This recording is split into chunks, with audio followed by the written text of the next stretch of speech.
إن الحمد لله رب العالمين هو الذي جعل المسلمين والصلاة والسلام على رسول الله الكريم وعلى آله وصحبه أجمعين أشهد أن لا إله إلا الله أشهد أن محمدا عبده ورسوله. Assalamu alaikum wa rahmatullah.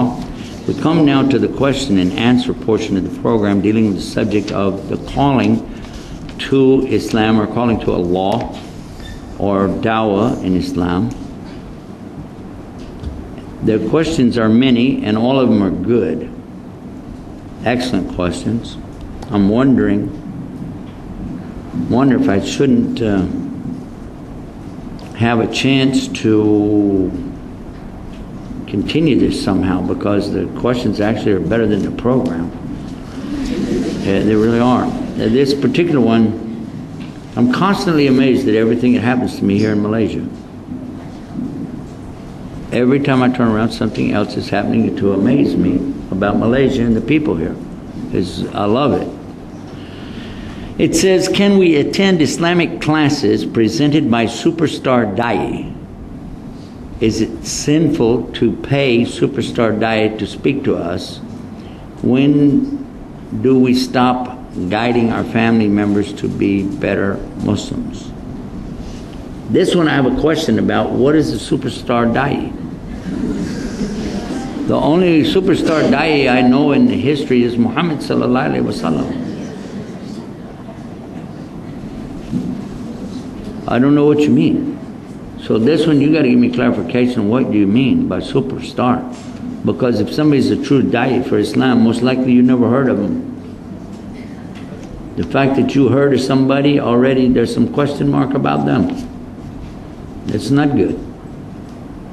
And if you heard of, like me, you heard about me, right? Okay, for sure you need to check it out. Everything about me, you need to check it out.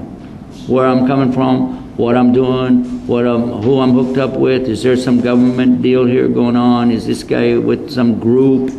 Is there some money being involved here? Has he got some agenda going on? Check it out. And you're welcome to check me out. Come stay at our house for a week. You'll figure it out real quick. Okay, we're not gonna take any more questions simply because I won't be able to go through all of them. I want to do that, but I don't know what a superstar Jaya is meant by here. You did ask about paying them, so therefore you said, is it sinful? Actually, if somebody is really a Jaya for Islam, this is, you can not only make it as sadaqah and get benefit, you can pay zakat. Okay, so it is one of the highest levels of charity you can do, is to help promote Islam by helping fund those who are doing the work that we do. How else will we get any money? If I'm working as I work now, last night I wanted to go back online after I got through our program because it was still morning over in the States.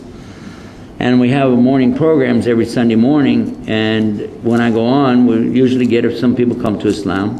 But I was so exhausted I couldn't do it. But ordinarily I'll put in anywhere up to 20 hours a day. All right, so where in the world would I find any time to get money to support my family? If people didn't help us, where would we get it? When our car broke down, somebody donated a car for us. If they didn't, then that would be the end of it. I wouldn't be able to go to the airport to get to fly out.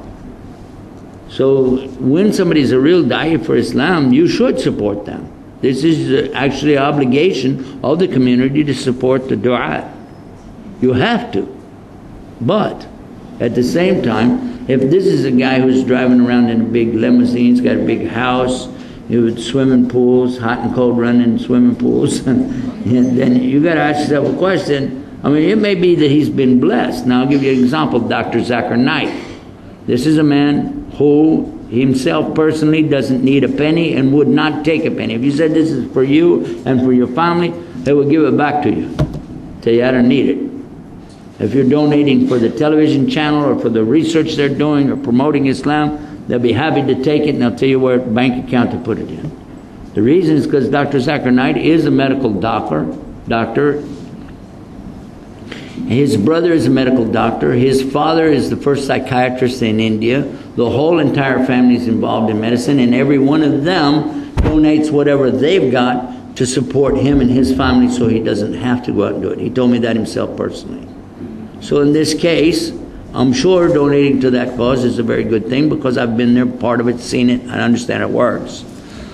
But in the case where somebody is just coming around making a lot of noise, we don't know what they're doing, and they want money, I don't know. That's up to the organizers to decide it. In our case, we don't charge anything, but we don't stop them from making donation. Obviously, if I'm over here for 2 weeks, how in the world am I going to go back and take care of all of our obligations? Now, our dawah, I'm talking about my family's obligations. Now, our dawah obligations are in excess of $600 a day to run what we're doing. But obviously, I couldn't pay that. If I even tried, I can't. This has to come from the volunteers themselves who are going to be helping. Some of them volunteer their own servers, their own computers, their time, etc., etc. And then they actually help pay the other brothers who need to be compensated for spending their 18 to 20 hours a day. And by the way, all of us are working 7 days a week. We consider it a vacation to go for Hajj, to relax.